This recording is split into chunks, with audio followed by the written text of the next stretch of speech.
Bonjour et bienvenue dans cette nouvelle vidéo qui va être consacrée à la fidélisation de la clientèle.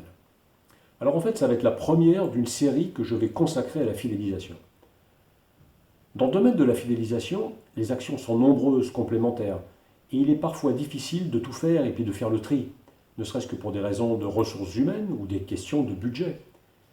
Mais j'ai surtout envie de dire que, avant de vous lancer dans quoi que ce soit, et ce quel que soit le type de clientèle que vous avez, B2C, B2B, le type de produit ou de service que vous proposez, la fréquence de réachat.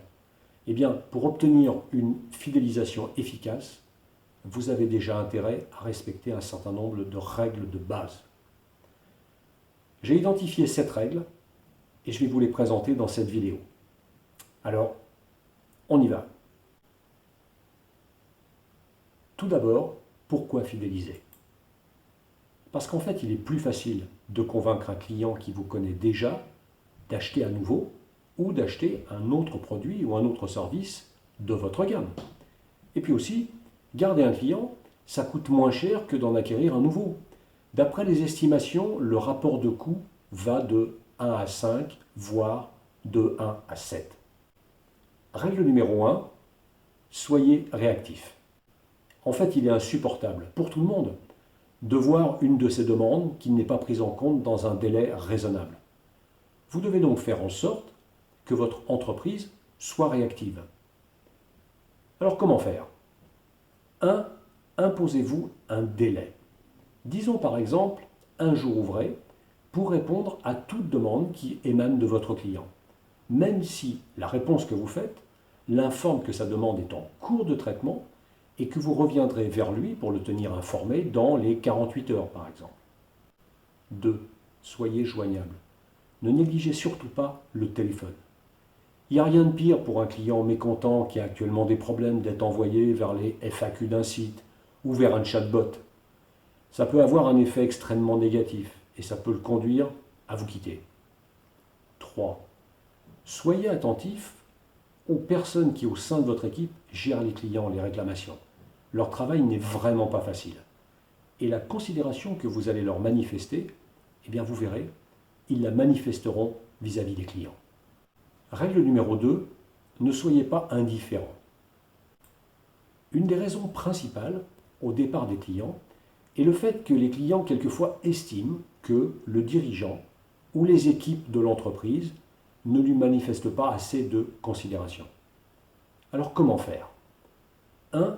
Remerciez-le d'avoir acheté. Si vous montrez votre reconnaissance en le remerciant systématiquement d'avoir consommé chez vous, il aura tendance à vous estimer en retour. C'est une réaction humaine. Voire, il aura tendance à vous recommander autour de lui. 2. Gardez le contact.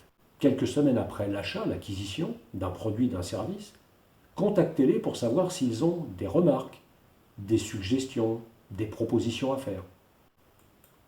Règle numéro 3, reconnaissez vos erreurs. En fait, la plupart des entreprises, comme la plupart des gens, ont du mal vis-à-vis de l'autocritique. Or, dans le cas d'une relation de clientèle, l'autocritique est très efficace. Alors bien sûr, parmi les clients qui réclament, vous allez avoir des mauvais coucheurs, des gens qui sont jamais contents. Mais rassurez-vous, ça restera quand même une faible minorité. Et puis, en pratiquant l'autocritique, vous allez vous démarquer de vos concurrents. Alors comment faire? 1. Reconnaissez lorsque vous avez fait une erreur. Présentez vos excuses, vous, personnellement, par exemple, le dirigeant de l'entreprise, soit en passant un appel, soit en envoyant un courrier que vous aurez signé, mais pas seulement, dans lequel vous aurez rédigé un paragraphe à la main, par exemple. 2. Proposez quelque chose. Alors bien sûr, cela va dépendre de ce que le client a acheté chez vous. S'il a acheté un produit de quelques dizaines d'euros, vous n'allez pas lui proposer la même chose qu'à un client qui a acheté une prestation de service à 15 000 euros. C'est bien sûr évident. Et puis je dirais, c'est à vous de trouver le bon niveau de ce que vous allez proposer. Règle numéro 4. Tenez vos promesses. Parce que comme dans une relation interpersonnelle, être confronté à un fournisseur qui globalement vous enfume, cela vous lasse. Et cela vous lasse très vite. Alors quoi faire? 1. Faites ce que vous dites que vous allez faire. Et puis si vous avez un imprévu qui vous en empêche, eh bien expliquez à votre client, il comprendra. 2. Soyez dans la sous-promesse et dans la surfourniture. Vous verrez que les clients ne sont pas habitués et ils seront agréablement surpris. Règle numéro 5, apprenez des choses à vos clients. En fait, il faut que vous sortiez de la relation tes sous pour mes produits ou mes services. N'hésitez pas à fournir à vos clients de l'information qui a de la valeur. En fait, un client sera particulièrement content, particulièrement heureux, s'il a l'impression de s'être enrichi au contact de votre entreprise et d'avoir appris des choses. Alors comment faire? Je vous donne un exemple parmi d'autres. Envoyez régulièrement, une fois par mois par exemple, une newsletter informative. Et attention, n'utilisez pas cette newsletter pour faire la promotion de vos produits ou de vos services. Elle doit rester informative. De quoi vous pouvez parler?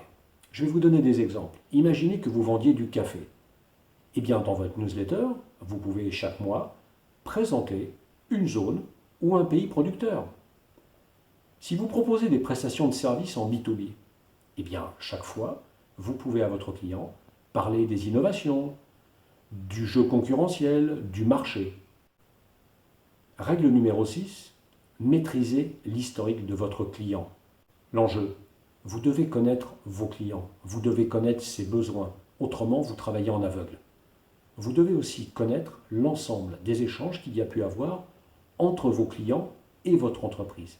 Alors bien sûr, cela demande de la rigueur, c'est souvent rébarbatif, mais je vous assure qu'à terme, ça paye. Parce que vous saurez quelle valeur ce client a pour vous, quel potentiel il représente, s'il faut par exemple lui consacrer plus de temps, voire quelquefois un peu moins de temps. Qu'est-ce qu'il faut faire pour cela? Eh bien, vous devez mettre en place une solution de CRM. Alors attention, pas besoin d'acheter et d'installer une solution lourde de quelques dizaines de milliers d'euros par exemple.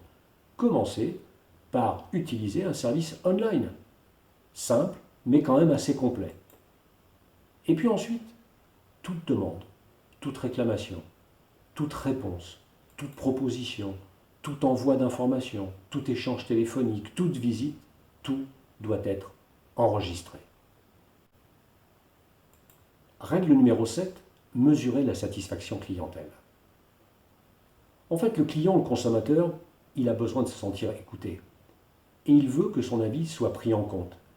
Et en lui demandant s'il est satisfait de vos produits, de vos services, de votre suivi, vous allez l'impliquer. Et vous lui donnerez la parole. Donc, d'une certaine manière, vous allez contribuer à le fidéliser. Comment faire? 1. Soyez régulier. Si vous ne pouvez pas mesurer la satisfaction tous les ans, faites-le au moins tous les 2 ans. Au-delà, c'est beaucoup trop long. Mais j'ai envie de dire, idéalement, faites-le tous les ans. 2.